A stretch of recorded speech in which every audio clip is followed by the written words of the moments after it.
us in cyberspace. It's my pleasure to welcome you to this discussion panel on cyber wellness in education, organized by Dubai Cares in partnership with Hamdan bin Mohammed Smart University as part of the Rewired Summit. My name is Nia Ofessor. I'm a professor of health administration at Hamdan bin Mohammed Smart University, and I'm honored to be the moderator of this discussion panel. Also want to extend a special welcome to the Chancellor of Hamdan bin Mohammed Smart University, His Excellency Dr. Mansour Al-Awa, who has taken time off his very busy schedule to grace this event with his presence. We sincerely appreciate your presence here, sir. An important focus of cyber wellness in education is transforming students into responsible digital learners through respect for self and others, responsible use of the vast amount of information and sometimes misinformation that is available in cyberspace, and promoting positive peer influence. And I'm pleased that today we have a distinguished panel representing practice in education, especially in UAE, representing the business sector, introducing solutions for well-being, and also representing UNESCO, a global organization. For today's forum, we have Dr. Tim Hughes. He's the Chief Academic Officer of LIMS Education in the United Arab Emirates. The LIMS stands for Leading Education and Management Solutions. And his organization runs a number of schools and nurseries within Dubai and Sharjah Emirates. Also with us this afternoon, we're honored to have Mr. Teka Selim. Mr. Teka is Vice President for Global Market Development at Delos, a leading global provider of wellness solutions and products for healthier spaces. Joining us virtually is Mr. Tigran Yepoyan, is the Chief of the ICT Unit of the United Nations Educational, Social, and Cultural Organizations Institute for Information Technologies in Education, and its focus areas include ICT-enabled health awareness training and cybersecurity prevention. In starting off the panel, Mr. Tigran has kindly pre-recorded a video which I want us to watch as part of this panel. Thank you.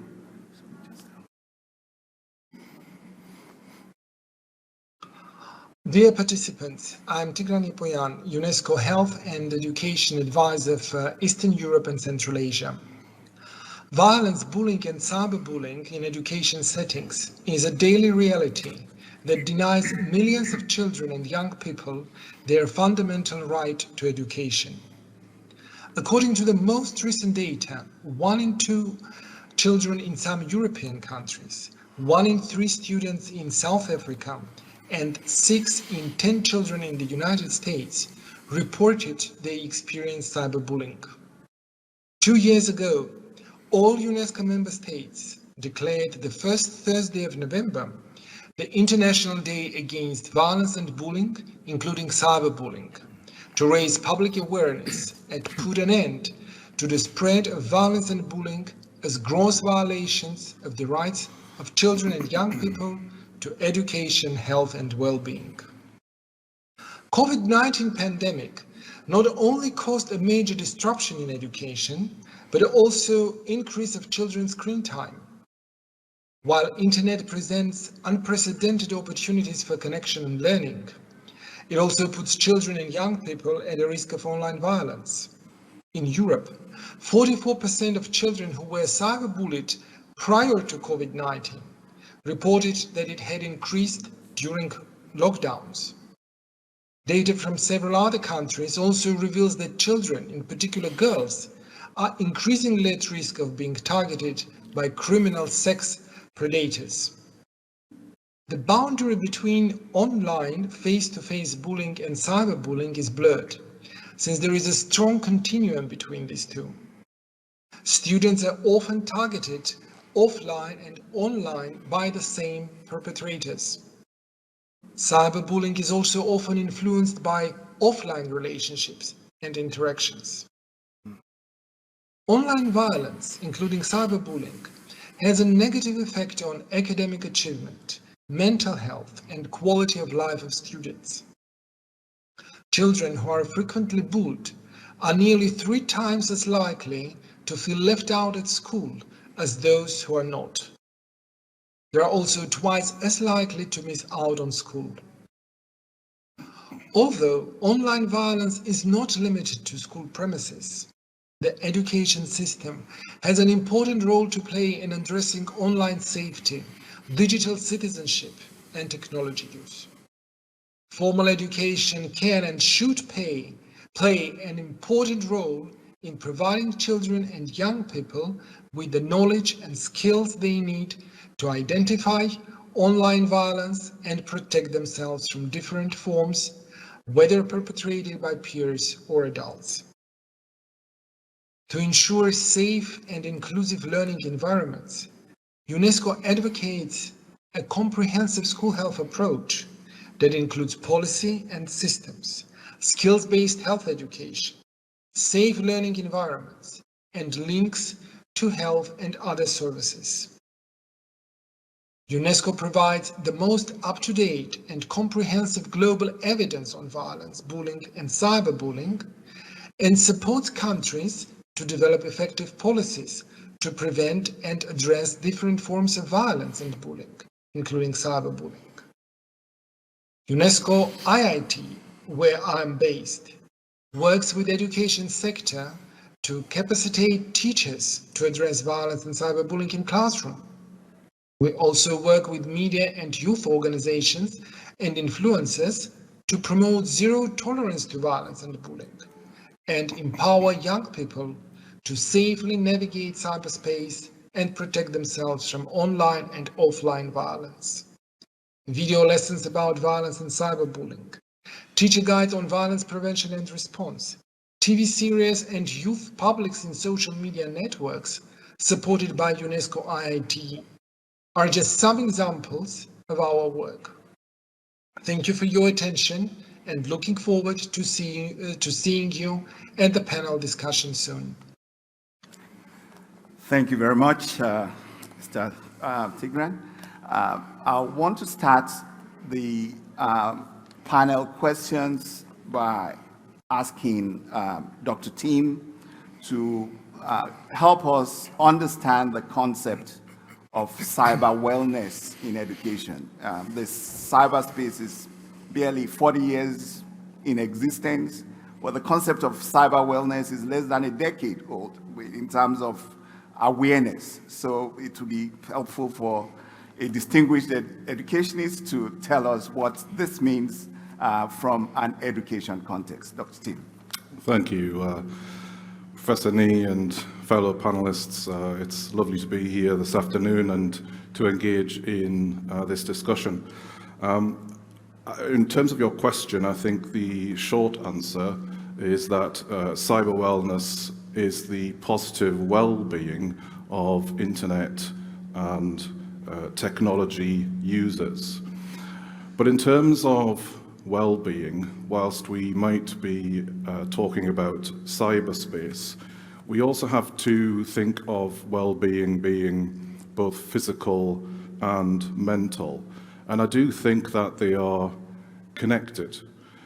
So not as much attention is given to the physical well-being of technology users.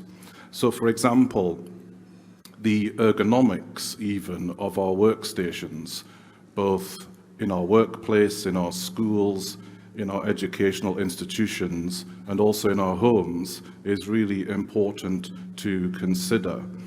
Things like even posture whilst you are using your computer, getting a balance of on-screen versus off-screen activities to protect your eyesight as the years progress and we get older. These are important factors to consider. And I do think as the pandemic drove people online over the last couple of years, the focus on the ergonomics in the home is probably less well considered than that in the workplace and different institutions. So I think it's our duty to inform parents and advise learners how they can best set their workstations up at home to feel physically well when they are accessing devices. In terms of mental well-being, I think really it falls into three categories. We've got to protect our personal information and our personal data online. And I think we've all possibly accepted cookies. We've all received a phone call or an email that might look a little bit suspicious or out of the ordinary. That means our data is out there, and maybe we need to be better educated as to, well, what actually, what forms is the data out there, and how can we make our data safer out there. I think we've also got to protect our devices. I think organizations use things like firewalls and different software to protect networks, but also that's true of our devices at home. And we obviously have antivirus software so we can protect our well-being that way. And I think also a very important one, which connects to all of us, but in particular children, is to observe good netiquette. We need to be responsible with our online behaviors. We need to be kind, and we need to never forget that we are leaving an online footprint each time we are accessing the internet or a device. And I think it's very interesting. A United Nations report only last month said that around about 3 billion people, 37% of the global population, have still not accessed the internet, which is quite a scary figure when you think in terms of well-being, cyber wellness of 3 billion additional people who would join the internet and search online and use online devices is the cyber wellness issue is going to become more significant as time goes by. And I think with children and all of us using mobile phones more and more and more as time goes by, the average is 3 to 5 hours per day, with an average person looking and checking their phone about 60 times per day. This phone addiction and keeping ourselves well in the modern world where we're all accessing these mobile devices is equally very, very important. So rather than talk about particular stakeholders, I think it's really important that we all consider ourselves as citizens and not differentiate between children, parents, and adults in the workplace. It's important that as citizens we all consider these three factors when it comes to our cyber wellness and well-being. Thank you very much, Dr. Tim. I can relate very well as a physician in my previous life with the problems with the eyesight. Not just the lighting, but also the amount of time, like you said, about 5 hours. And we have an epidemic of myopia, short-sightedness, because children don't actually play outdoors and exercise the muscles of their eyes anymore. Everything is fixated on that small screen. You also talked about some of the physical aspects, and that's going to lead to my next question to Mr. Tika. His organization that he leads, in part, runs the Wellbeing accreditation and services, and their focus on, at least until recently, has been on physical spaces. So the question is, as we migrate into the cyberspace, is Delos also considering initiatives to adapt your well-established physical parameters into the cyberspace realm? Thank you. Thank you.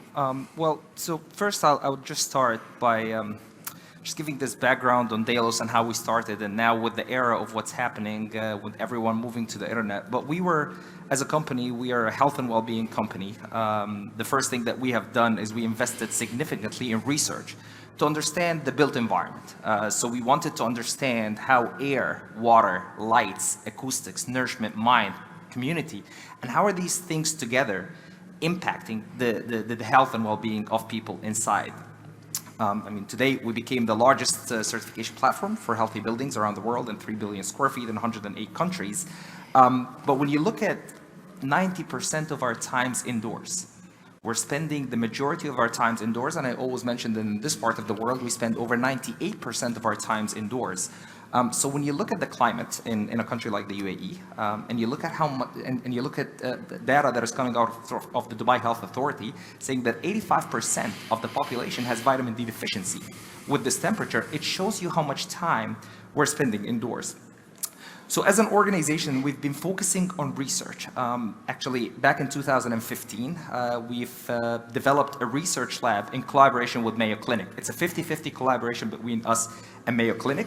And it's a facility that allows us to simulate indoor environments. So we're able to research and understand how a hotel room or how a classroom or how a university can impact your health and well-being, where we have sensors, biometric technology, and we're able to collect real-time data on the occupants inside the space. And the idea is really to learn a lot about the environment, and to learn a lot about the people, and to come up with innovative solutions to the industry so that we can allow people to be healthier indoors. I think one of the things that we need to tap into is really educating people on what it means to have a cyber well-being. I promise you, if we go to any school now and we speak to the kids and we say, what does it mean?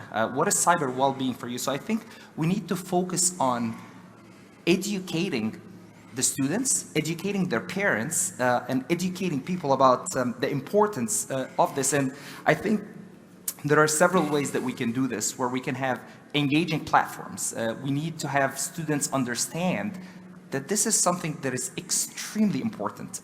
So as a company, we're always evolving. We're always looking at new things, at new technologies that people can adapt inside to really impact their health and well-being. So to your question, yes, Delos absolutely is open to expand the research into understanding, because at the end of the day, cyber well-being, if it's not going to happen at your school, or if it's not going to happen at your university, you're studying at home. And these are areas that we're looking at, and we're looking at finding innovative solutions and innovative technology that we can put inside the home to make kids and students and teachers really focus on their mental well-being, on their health and wellness, and to really start pushing the education factors. I think that the most important thing is educating people on the importance of what it means to have cyber well-being. Indeed. Thanks, Mr. Adika. I mean, many of these solutions, many of these initiatives really have a behavioral component to it. So there's so much we can do, maybe in industry or as administrators. As you said, educating might help to change those behaviors, like limit your online access voluntarily, and that will contribute to cyber well-being. Thank you. I have a question for Mr. Tigran, who is joining us virtually from UNESCO. I hope he's online. Yeah, Thank you. There, yes. Thanks for your video, very informative, and thanks for taking the time to join us virtually. My question is really a follow-up on your video. You provided an excellent overview of the issues with regards to cyberbullying, which is an important factor to consider when it comes to cyber well-being. I'd like you to follow up on that and let us know more about what UNESCO is, the initiatives of UNESCO in promoting cyber well-being as an organization, and a lot of this relates to the units that you head in UNESCO. Thank you. Thank you very much. It's indeed a big honor and pleasure to be part of this important discussion. Cyberbullying is a relatively new phenomenon which emerged with the development of technologies, but technologies just provide a new media for bullying and create an impression of anonymity and impunity. But the problem is as old as ages. Bullying and violence has been all of us, but until the mid of last century, when research proved that bullying has tremendous negative impact on children and adolescents' development, schools, education community decided to do something about it. And today we have a very strong, robust programs that do their best to put an end to violence, bullying, and cyberbullying in schools. The core approach is to reduce cyberbullying and promote cyber wellness, as well as positive relationship in offline, are very much like the ones which are effective, which prove to be effective in addressing bullying and providing positive school climate in schools. International research suggests that successful initiatives aimed at tackling school bullying and cyberbullying are delivered as part of a so-called whole school approach. And this is what I mentioned in my video. But I want to say something else on the top of that. This whole school approach seems to be a little bit narrow because it kind of fails to recognize that schools exist within a wider education and community. Therefore, today we are keen to talk more about whole education approach.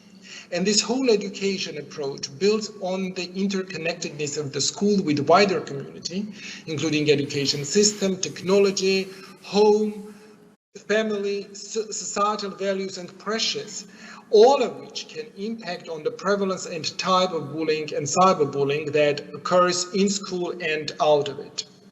So with your permission, I will just briefly go through 9 components of the whole education approach. First is a strong political leadership and robust legal and policy framework. Ministries of education really have to say that there is zero tolerance to any kind of violence, bullying and cyberbullying in and around the school. Then teachers do need support and training, and not only teachers, but the entire school staff. Curriculum, learning and teaching are critical to promote caring school climate. That's why we have to review what we're teaching, how we're communicating with kids in a classroom. Quite often, teachers trigger bullying or cyberbullying by unconscious comments or just slight signs of discrimination. It is enough to be picked up and then taken to the scale by bullies. Safe psychological and physical school and classroom environment, this is what colleagues have just said. This is extremely important. There should be no places in schools where any kind of violence could occur. So it doesn't mean that kids have to be watched all the time. We should respect them, but we also have to ensure safety, both physical and psychological. Reporting mechanisms are extremely important so that kids feel confident that they can tell an adult in a school that something wrong is going with them or peers. And involvement of all stakeholders, learner empowerment and participation is really critical. We can't do anything without engaging adolescents themselves to respond to prevent and to respond to violence, bullying, and cyberbullying. It's necessary to understand that 9 components, including monitoring of what is going on in school and evaluation, not a menu of people like and so. No, all the components are essential, and one-off measures like a campaign or one day against violence, it's not enough, it doesn't work. As I said, participation of children and young people is extremely important. Many good anti-bullying programs build on the power of witnesses. Those who do not bully themselves, those who are not targets, but those who see what's happening around. And some of them may support the bully or cyberbully, some of them may not. That's why we have to look at this power imbalance and empower witnesses to send a message that cyberbullying and bullying are not cool, are not good, that they don't enjoy it, they don't support bullies, and they can stop it, they can support the targets, they can send a message to the targets to empower them, to help them seek help, and somehow change the environment. Bullying and cyberbullying is quite often a problem of a group. That's why educators have a big role in transforming this unhealthy group dynamic into a healthy relationship and positive climate in a classroom. Thank you very much, Mr. Tigran. I like the multi-disciplinary approach, so to say, of addressing this issue. And I'm pleased to note that the United Arab Emirates has adopted most of those approaches that UNESCO has mentioned, and this is acknowledged even internationally by the recent cybersecurity index that places the UAE among the top 5 nations when it comes to safeguarding cybersecurity out of over 100 nations. So that's quite an impressive achievement. But as you said, just one facet may be necessary, but it's not going to be sufficient in addressing this issue. In Sharjah, where Dr. Tim's LIMS organization runs a number of nursery and primary schools, they had a recent survey that showed that about 60% of students have access to mobile devices, but only a third are monitored by their parents. So it's difficult to then say how well they are complying or adhering to responsible use of the internet. So the question is, what roles do you see for parents and teachers, probably, that they may introduce to address cyberbullying, particularly in UAE? Thank you. Yeah, I think just to pick up on your point, it's another scary statistic that around 53% of children already own a mobile phone by the age of 7. And it's difficult to know to what extent they are supervised or not supervised, but that in itself is obviously an issue that we need to have a further discussion and debate about how we can manage that effectively going forward and advise parents and students from obviously students being a very young age. I think the response of schools in the UAE to the challenges of the pandemic, going into lockdown and increasing, therefore, online learning, the schools did a remarkable job. And this is supported, as you rightly point out, from the very strong guidance from the UAE's government through, for example, its child's rights law and cyber crimes law, as well as initiatives like the Child Digital Safety Initiative. This has helped schools develop policies for tackling cyber wellness and cyberbullying and associated concerns. And it's really now we're at the point where we have to translate policy into practice. And in terms of supporting parents and families, again, schools have done, on the whole, a remarkable job. Online learning is not a new concept. It's just been it's crystallized over the last couple of years because of the scenario that we've been in. But to protect students, of course, organizations upgraded their firewalls, changed their switches, downloaded improved software to protect devices, and so on and so forth. And that provided good, robust, reliable access to the online learning environment.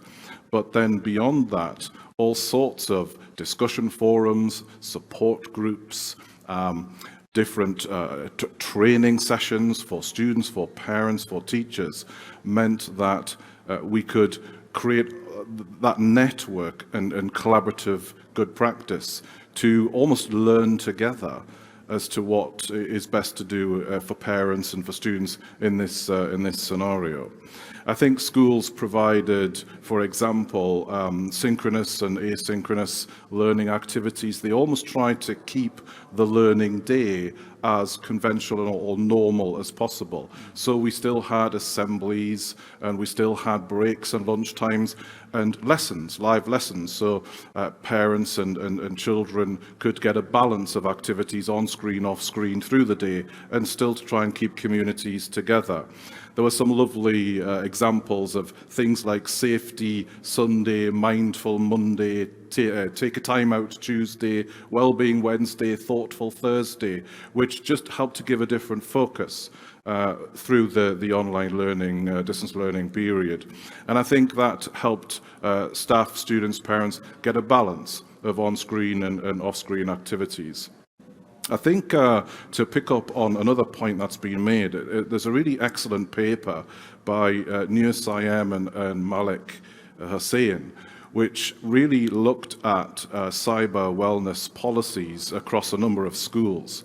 And that has clearly identified that lots of schools do have policies, but there are gaps in those policies. And we need to think about identification, prevention measures, links to other policies, reporting and recording and responding to incidents, and including existing legislation in these documents. Those documents being understood by the wider community and parents and students is a really, hopefully, a positive step forward that we all need to take. Perhaps it's time for a global response to what is a global challenge, and therefore coming together to create curriculum provision and different expertise that we can have a global response to this challenge is going to help parents and students right around the world. And I would really encourage that and look forward to taking part in that process.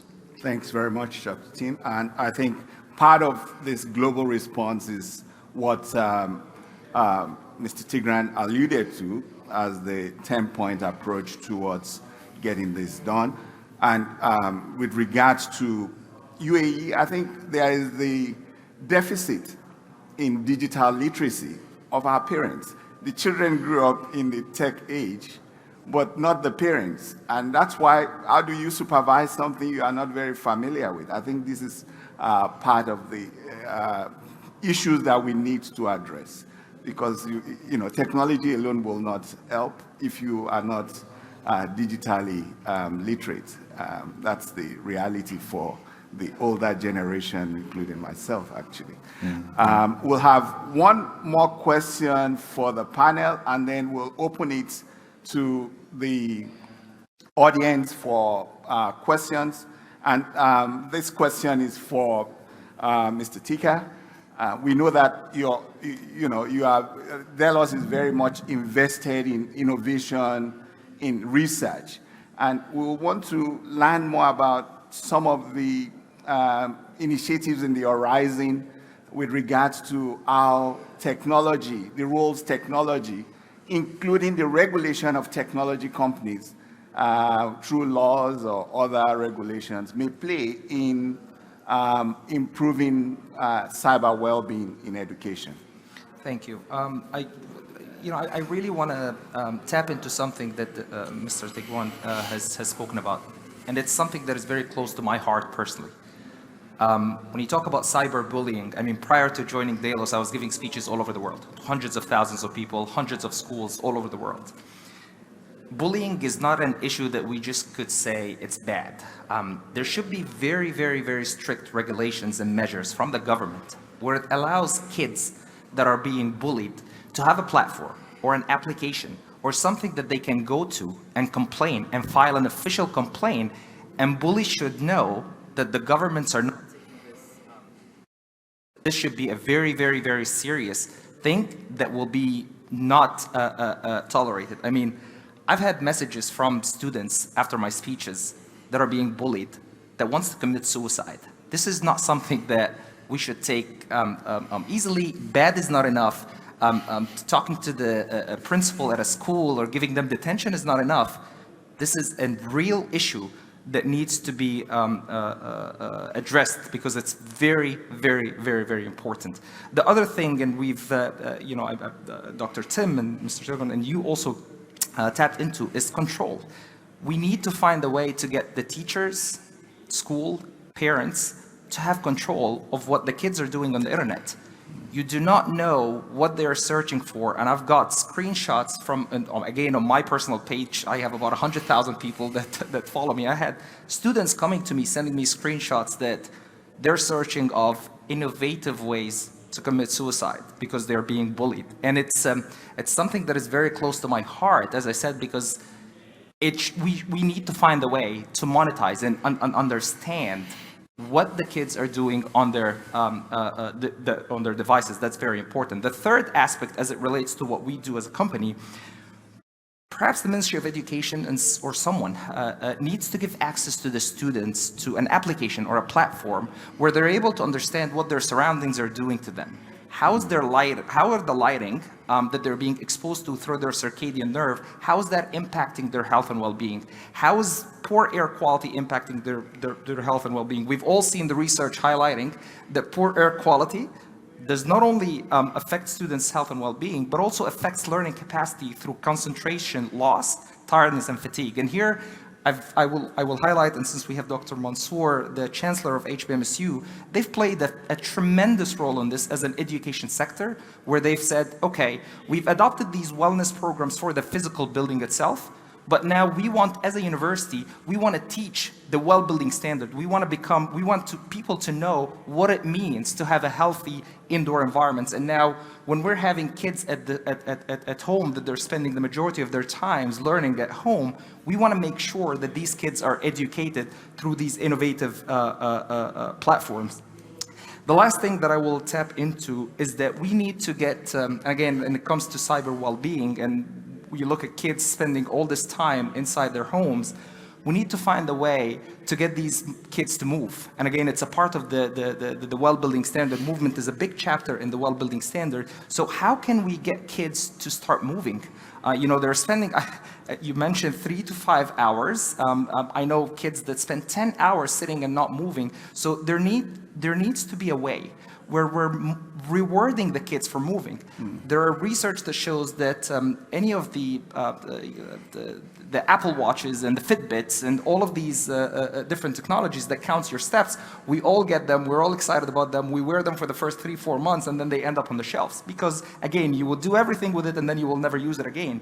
With kids, we need to find a way to reward them for moving, perhaps putting them in groups, getting them to compete, getting them to work together towards a goal, getting them, because all they care about is the reward.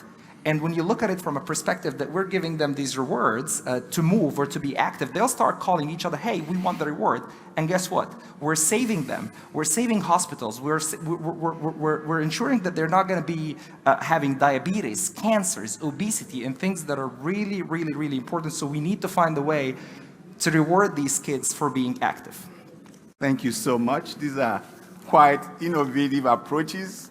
A lot will depend, of course, on the buy-in by both parents, the students themselves and their social circles in taking some of these very potentially helpful initiatives up. Thank you very much. I had a question for Mr. Tigran, but he answered aspects of it in his initial response. We're looking at what roles may schools play in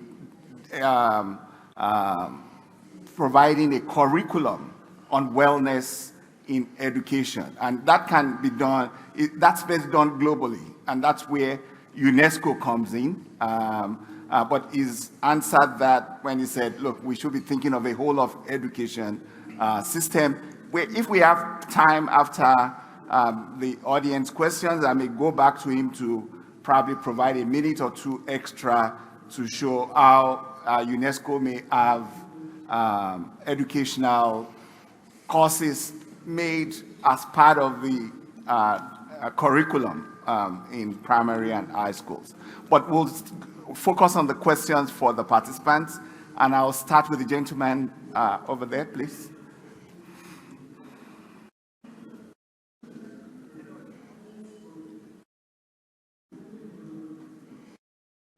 Hello, everybody.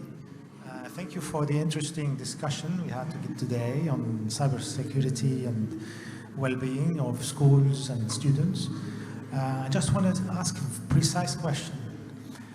Have you ever come across a software or an application where, if it's integrated into the schools, it can depict any bullying happening and it can really pinpoint on the intruder and alarm the teachers what's happening? I'm being very technically precise here. Thank you. Thank you. Mr. Seka, you want to so it was about, have we, I just want to make sure that I heard the question correctly because the sound was a little bit, yeah. So the question was, have we seen any softwares or technologies that could be embedded in the schools that could provide, yeah, I haven't come across anything like this, but perhaps there definitely should be, and again, as I said, every time I speak about bullying, it's a very close topic to my heart.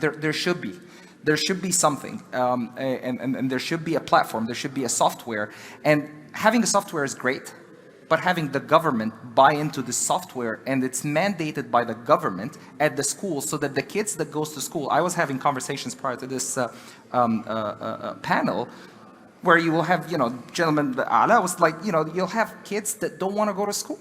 And it's definitely a very sad thing, and we definitely need a technology, we need a platform, we need a software, but at the same time, we need the government to take strong measures. I don't know what it is, but if a kid gets bullied and a kid reports on it and it's proven, there needs to be some strong measures by the government. I hear you. However, you see, I believe, I'm not sure if I'm right, correct me if I'm wrong.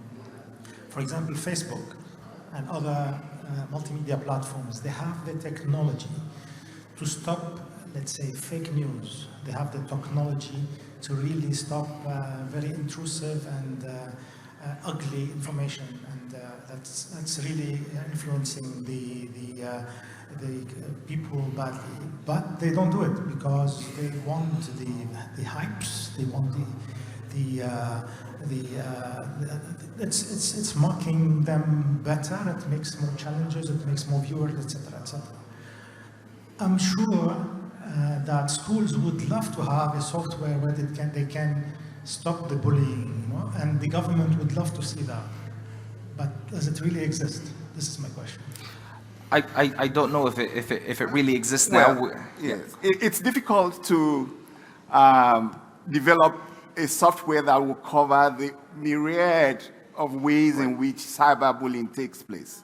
Some of them are very innocuous, and that's part of the problem, that it's not always that. It usually is detected after the fact. Unfortunately, this is what usually happens, but these direct ways can be regulated through blocking. But how do you block, say, WhatsApp, for example? It's encrypted. So you only know after the fact. So the At this stage, our technologies will mainly help us to address cyberbullying online by taking actions as soon as we have the evidence. That's as far as we can go. Take the example of cyber crimes and hacking. Facebook should be able to prevent itself from being hacked. They get hacked. So there are still areas that are not fully developed, in my view, when it comes to addressing it. But taking prompt action, having laws that actually make it very clear that the consequences will be severe is the best we can do now. I think technology can only go so far. We have time for one more question, and we'll have the lady. And I see Dr. Mansour also wanted to ask a question. Yes, after her, and then Dr. Mansour, His Excellency, will ask a final question. Yeah, just a quick one, and then after we'll pass on the mic to... Thank you. First of all, thank you so much to all panelists for providing such interesting insights, helping us understand the concept of cyber well-being. My question is, what advice would you give to parents to support them in helping their kids to have this well-being? And what would be immediate step for the parents to take from the session and to speak maybe to their kids or to have some other steps in this regard? Thank you. We have just 12 seconds, so I'm just going to say, it will go back to the idea of making sure that we're not only focused on kids as responsible digital learners. We also want to focus on parents as being digitally literate, the awareness and so on. That's very important. So that's for me is the starting point. And then we'll just have the last question from His Excellency. Thank you.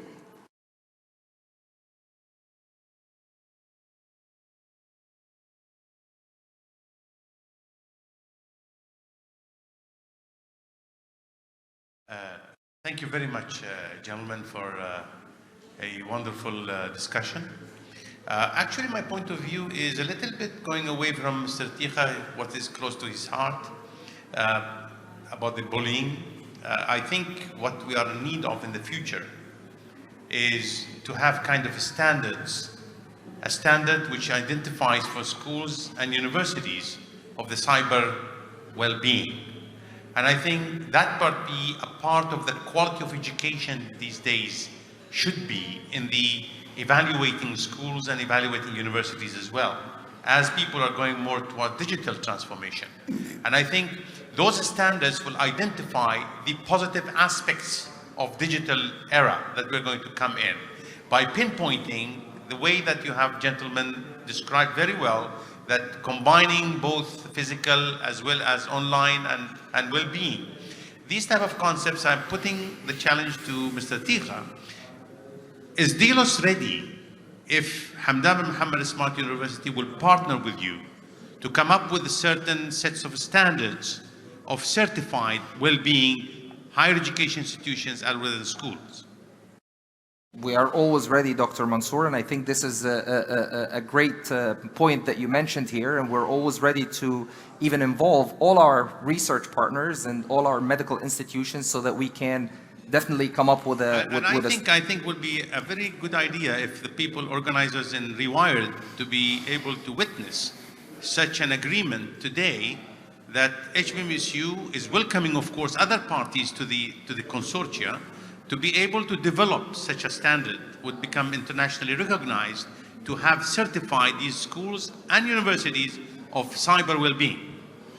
I think it's a great point that you brought, Dr. Mansour, and we're always happy and excited to collaborate with a university, such a prestigious university like Hamdan bin Muhammad Smart University, so that we can perhaps understand, what is the definition, what is the real definition of cyber well-being, and how we can put standards in place so that we're able to certify schools against cyber well-being. So we're always happy and open to explore the collaboration with Hamdan bin Mohammed Smart University, either from the Delos point of view, where we're focused on research and the Well Living Lab with Mayo Clinic, or the International Well-Building Institute, which is our wholly owned subsidiary focusing on certifying buildings. I think it's definitely a very creative and a very important point, and we're very happy to explore this with the Hamdan bin Mohammed Smart University. Yes. Indeed. Yes. And other things, Yes. in addition Yes. to other things. Yes, Thank you very much, Your Excellency, and thank you very much to our distinguished panelists for their profound insights on this topic. And this brings us to the end of the discussion panel. Thank you to the attendees for taking your time to be part of it. Thank you. Thank you so much.